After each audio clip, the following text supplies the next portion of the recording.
Hello everyone, welcome to this amazing platform of our channel Paneshwar for competitive examinations and I am Piyush. ये आपका 21 जनवरी shift 2 का जो examination है complete हो चुका है। तो यहाँ पर आपके कैसे क्या क्वेश्चंस पूछे गए, आपके मैथ वगैरह में क्या क्वेश्चंस पूछे जा रहे हैं, है ना। और रीजनिंग में क्या है, जीके में कैसे क्वेश्चंस पूछे जा रहे हैं, उनके आंसर भी देखेंगे और उनकी डिटेलिंग वगैरह भी हम यहाँ पर देख रहे होंगे, ठीक है। और क्वेश्चन सारे एज ऑलवेज आपके जेन्यून हैं। सो शुरू करते हैं आज का सेशन। एंड हम ज़्यादा इधर उधर की बातें करेंगे नहीं, सीधा हम अपने टॉपिक पे फोकस करेंगे और आपको मैं क्वेश्चन आंसर कराता हूँ, ठीक है। और आपको इस सेशन की जो पीडीएफ है कहाँ पर मिलेगी, टेलीग्राम चैनल पे पनेश्वर फॉर कॉम्पिटिटिव एग्जामिनेशन जाकर के एक बार सर्च करना टेलीग्राम पे, आपको मिल जाएगा, ठीक है। चलो, सबसे पहला क्वेश्चन यहाँ पर पूछा गया आपका कि longest bone of human body. क्या पूछा गया, लॉन्गेस्ट ऑफ ह्यूमन बॉडी कौन सी है, ह्यूमन बॉडी। तो देखो भाई, ह्यूमन बॉडी की जो सबसे बड़ी बोन है वो कौन सी होती है, बताओ फटाफट से। ये होती है फेमur। कौन सी होती है भाई, फेमur होती है, जो कि आपकी थाई में पाई जाती है, ठीक है। कहाँ पर पाई जाती है ह्यूमन बॉडी में, स्पेशली आपकी थाई में। स्पेशली क्या थाई में ही होती है, ठीक है। नाम ध्यान में रखना क्या है, फेमur। अच्छा, एक चीज और यहाँ पर अब आप देखो, आपसे लॉन्गेस्ट बोन पूछ लिया तो स्मॉलेस्ट बोन भी आपसे पूछ सकता है ना। तो बताओ भाई, स्मॉलेस्ट बोन कहाँ पर है। ये होती है आपके ईयर में, जिसको क्या बोला जाता है, स्टेपीज बोला जाता है, ठीक है।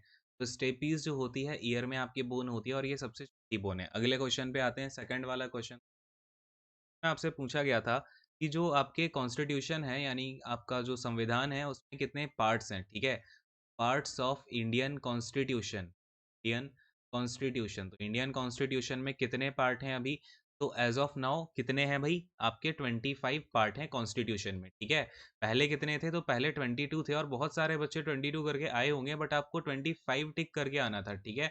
ये चीज़ ध्यान में रखो। अब इसी तरीके से आपसे हो सकता है पूछ ले कि टोटल आर्टिकल कितने हैं, है ना। या फिर आपसे पूछा जा सकता है कि टोटल जो है आपकी शेड्यूल कितने हैं, कितने हैं भाई शेड्यूल।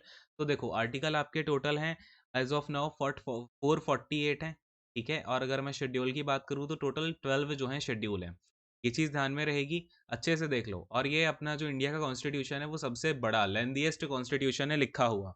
अगले क्वेश्चन पे आते हैं, देखो थर्ड वाला क्वेश्चन यहाँ पे। थर्ड वाला क्वेश्चन देखो आपका क्या आया है। इसमें आपसे पूछ लिया कि जो रेजिस्टेंस होती है उसकी एसआई यूनिट क्या है, ठीक है। एसआई यूनिट ऑफ रेजिस्टेंस क्या होती है, रेजिस्टेंस।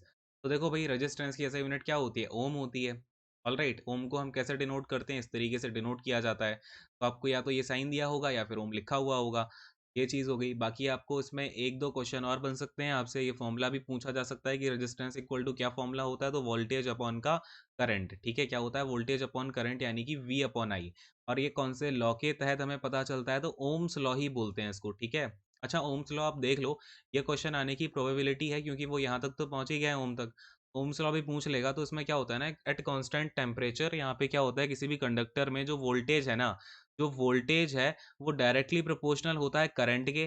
फिर आपकी एक लाइन आती है कि जो वोल्टेज है वो डायरेक्टली प्रोपोर्शनल होता है आपका रेजिस्टेंस के। तो यहाँ पर आपका जो रेजिस्टेंस है ना, ये बेसिकली एक कांस्टेंट होता है, डायरेक्टली प्रोपोर्शनल तो क्या ही है, आपका एक कांस्टेंट होता है।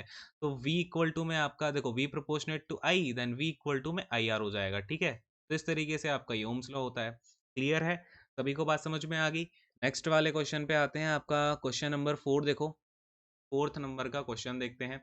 इसमें आपका पूछा गया था कि जो ईस्टर होता है, ईस्टर का केमिकल फॉर्मूला क्या है। तो काफ़ी अच्छा इन्होंने क्वेश्चन ये पूछ लिया कि ईस्टर का केमिकल फॉर्मूला क्या होता है। अगर मैं आपसे नॉर्मल इसका जो ईस्टर्स होते हैं इनके कॉमन फॉर्मूला की बात करूं तो ये होता है R C O O R dash, ठीक है। R C O R dash होता है। अब यहाँ पर ये जो सी ओ ओ है ना, ये तो हो गया आपका बीच में CO2 वाला ग्रुप। यानी आर क्या होते हैं, आर ना, जैसे कि अगर मैं आपसे बात करूं जो सबसे छोटा ईस्टर होता है उसका नाम क्या है, इथाइल इथेनोएट होता है, ठीक है। ये आपसे क्वेश्चन पूछने की प्रोबेबिलिटी है, इथाइल इथानोएट, इथानोएट। ये जो है सबसे छोटा आपका क्या होता है, सबसे छोटा ईस्टर होता है। और इसका जो फॉर्मूला होता है वो होता है CH3COO CH2CH3, ठीक है। तो अगर इसमें आपसे पूछा जाए कि भाई CH3 क्या है, तो यही आपका R है। और CH2CH3 R डैश है, ठीक है। तो ये आपका इस तरीके से वेरिएशन आता है। क्लियर हुआ सभी को। नेक्स्ट वाले क्वेश्चन पे आते हैं। अगला वाला क्वेश्चन देखो, फिफ्थ वाला। फिफ्थ क्वेश्चन में आपसे क्या पूछा गया, ध्यान से देखना यहाँ पे। आपका ये कुछ क्वेश्चन था रिलेटेड किससे, नॉर्थ ईस्ट फ्रंटियर एजेंसी से, ठीक है। क्या क्वेश्चन था, नॉर्थ ईस्ट फ्रंटियर एजेंसी से रिलेटेड आपका ये कुछ क्वेश्चन था। तो एक बार ना इस चीज़ को आप थोड़ा ध्यान से देखना, जिन लोगों ने एग्ज़ाम दिया है वो लोग एक बार मुझे करेक्ट करके ही बताना, क्योंकि ये जो है आपका न बच्चे ने बताया 1971 का कुछ था। लेकिन अगर इससे आपका क्वेश्चन पूछा गया होगा ना, तो बस ये है कि आपका ब्रिटिश इंडिया के बाद ये क्या हुआ 1971 में, 1972 में क्या हुआ आपका ये जो नॉर्थ ईस्ट फ्रंटियर एजेंसी है इसको पार्ट बना दिया गया अरुणाचल प्रदेश और असम का, ठीक है। तो वो 1972 में है, बट एक बच्चे ने मुझे 1971 बताया, तो एक बार मुझे कंफर्म करना कि अगर 1971 है तो क्वेश्चन क्या था, अगर 1972 है तब तो फिर यही क्वेश्चन रहा होगा, है ना। चलिए खैर, और अगर हम यहाँ पर बात करते हैं अब मैथ की, ठीक है, मैथ को एक बार देखो, मैथ में कैसा क्या आपका पूछा जा रहा है, मैथ की बात कर लेते हैं। तो देखो मैथ्स में आपका सबसे ज़्यादा जो क्वेश्चंस पूछे गए हैं वो आए हैं आपके डीआई से, ठीक है, डीआई से 4 क्वेश्चन आए हैं मैक्सिमम। देन आपका ज्योमेट्री से जो है बेसिक क्वेश्चन आया, वो भी सर्कल की जो टेंजेंट होती है ना, पता है ना आपको, कॉमन टेंजेंट होती है, ठीक है, तो सर्कल की टेंजेंट को लेकर के क्वेश्चन आया, डायरेक्ट कॉमन टेंजेंट डीसीटी से, ठीक है। फिर अगर मैं बात करूं अलजेब्रा, तो अलजेब्रा आज आपकी नहीं पूछी गई शिफ्ट 2 में, क्लियर है।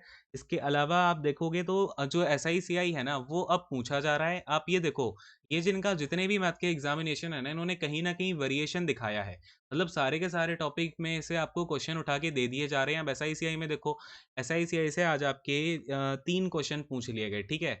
एक क्वेश्चन जो है बच्चे ने बताया ऐसा था कि रेट गिवन था, टाइम गिवन था और सी आई गिवन था, ठीक है।